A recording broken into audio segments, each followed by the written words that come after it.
اذان کا جواب دینا شرط ہے، سنت ہے یا واجب ہے؟ بہار شریف میں لکھا ہے کہ اذان کا جواب دینے کا حکم ہے. جب اذان دی جائے تو اس وقت بات چیت، کام کاج جہاں تک ممکن ہو روک کر اس کا جواب دے، ثواب بہت ہے اس کا. مدینے کے تاجدار صلی اللہ علیہ وسلم نے ایک بار فرمایا، اے عورتوں، جب تم بلال کو اذان و اقامت کہتے سنو تو جس طرح وہ کہتے ہیں تم بھی کہو کہ اللہ پاک تمہارے لیے ہر کلمے کے بدلے 1,00,000 نیکیاں لکھے گا اور 1,000 درجات بلند فرمائے گا اور 1,000 گناہ مٹائے گا. خواتین نے سن کر عرض کی، یہ تو عورتوں کے لیے ہے، مردوں کے لیے کیا ہے؟ فرمایا مردوں کے لیے دگنا یعنی ڈبل. ابھی جو حدیث ہم نے سنی اس کی تفصیل سن لیجیے. اللہ اکبر اللہ اکبر یہ 2 کلمات ہیں. اس طرح پوری اذان میں کل 15 کلمات ہیں، 15 الفاظ ہیں.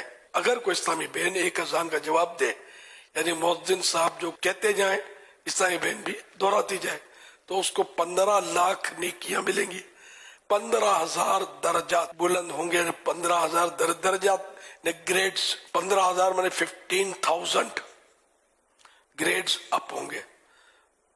تو 15,00,000 میں 15 لاکھ نیکیاں ملیں گی اور 15,000 اور 15,000 گناہ معاف ہوں گے. اور اس طرح بھائیوں کے لیے یہ سب دگنا ہے، ڈبل ہے. فجر کی اذان میں 2 مرتبہ الصلاۃ خیر من النوم بھی ہے. تو یوں فجر کی اذان میں 17 کلمات ہو گئے، 17 ورڈز ہو گئے. اور اس طرح فجر کی اذان کے جواب میں 17 لاکھ نیکیاں، 17,000 درجات کی بلندی اور 17,000 گناہوں کی معافی ملی. اور عیسائی بھائیوں کے لیے دگنا. اقامت میں 2 مرتبہ قد قامت الصلاۃ بھی ہے. یوں اقامت میں بھی 17 کلمات ہوئے، یعنی 17 ورڈز ہوئے. تو اقامت کے جواب کا ثواب بھی فجر کی اذان کے جواب جتنا ہوا. الحاصل اگر کوئی اسلامی بہن اہتمام کے ساتھ روزانہ 5 نمازوں کی اذانوں اور 5 اقامتوں کا جواب دینے میں کامیاب ہو جائے تو اسے روزانہ 1,62,00,000 نیکیاں ملیں گی، 1,62,000 درجات بلند ہوں گے اور 1,62,000 گناہ معاف ہوں گے.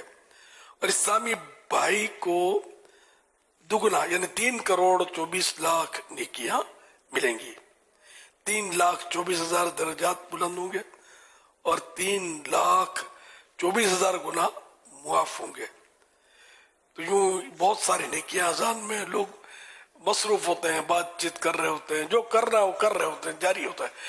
مطلب جو اس کا کوئی نوٹس نہیں لیتے، اسی لے رہے ہوتے ہیں. تو ایسا نہیں کرنا چاہیے. اذان ہو تو سائلنٹ ہو کر جواب دینا چاہیے. اب جگہ جگہ سے اذانوں کی آوازیں آ رہی ہیں تو یہ کہ ہر اذان کا جواب تو ہر ایک دے نہیں سکتا. دے تو بھی صحیح ہے، ثواب ہے.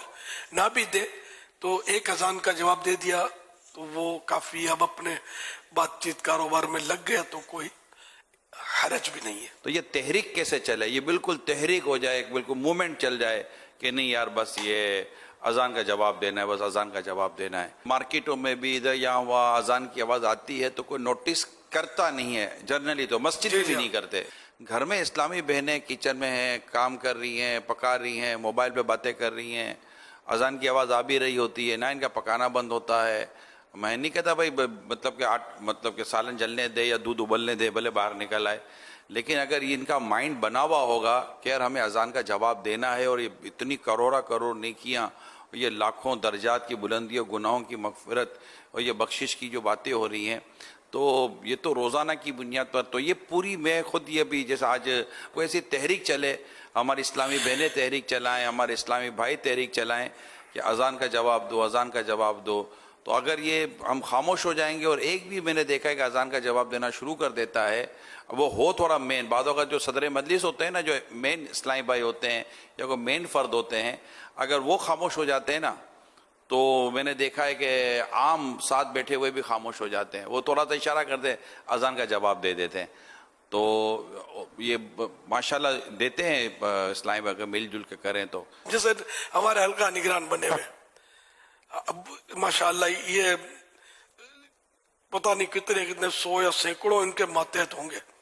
اب اگر یہی بات چیت کرتے رہیں گے مثال کے طور پہ تو ماتحت ہوگا نا، ترکیب میں آئے گا نہیں. اور یہ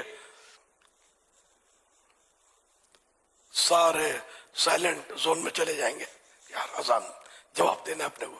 تو اب اذان کا جواب جو ہے بھائی اس کی آپ نے مہم چلانی ہے انشاءاللہ. جواب اذان کی تحریک جاری رہے گی انشاءاللہ.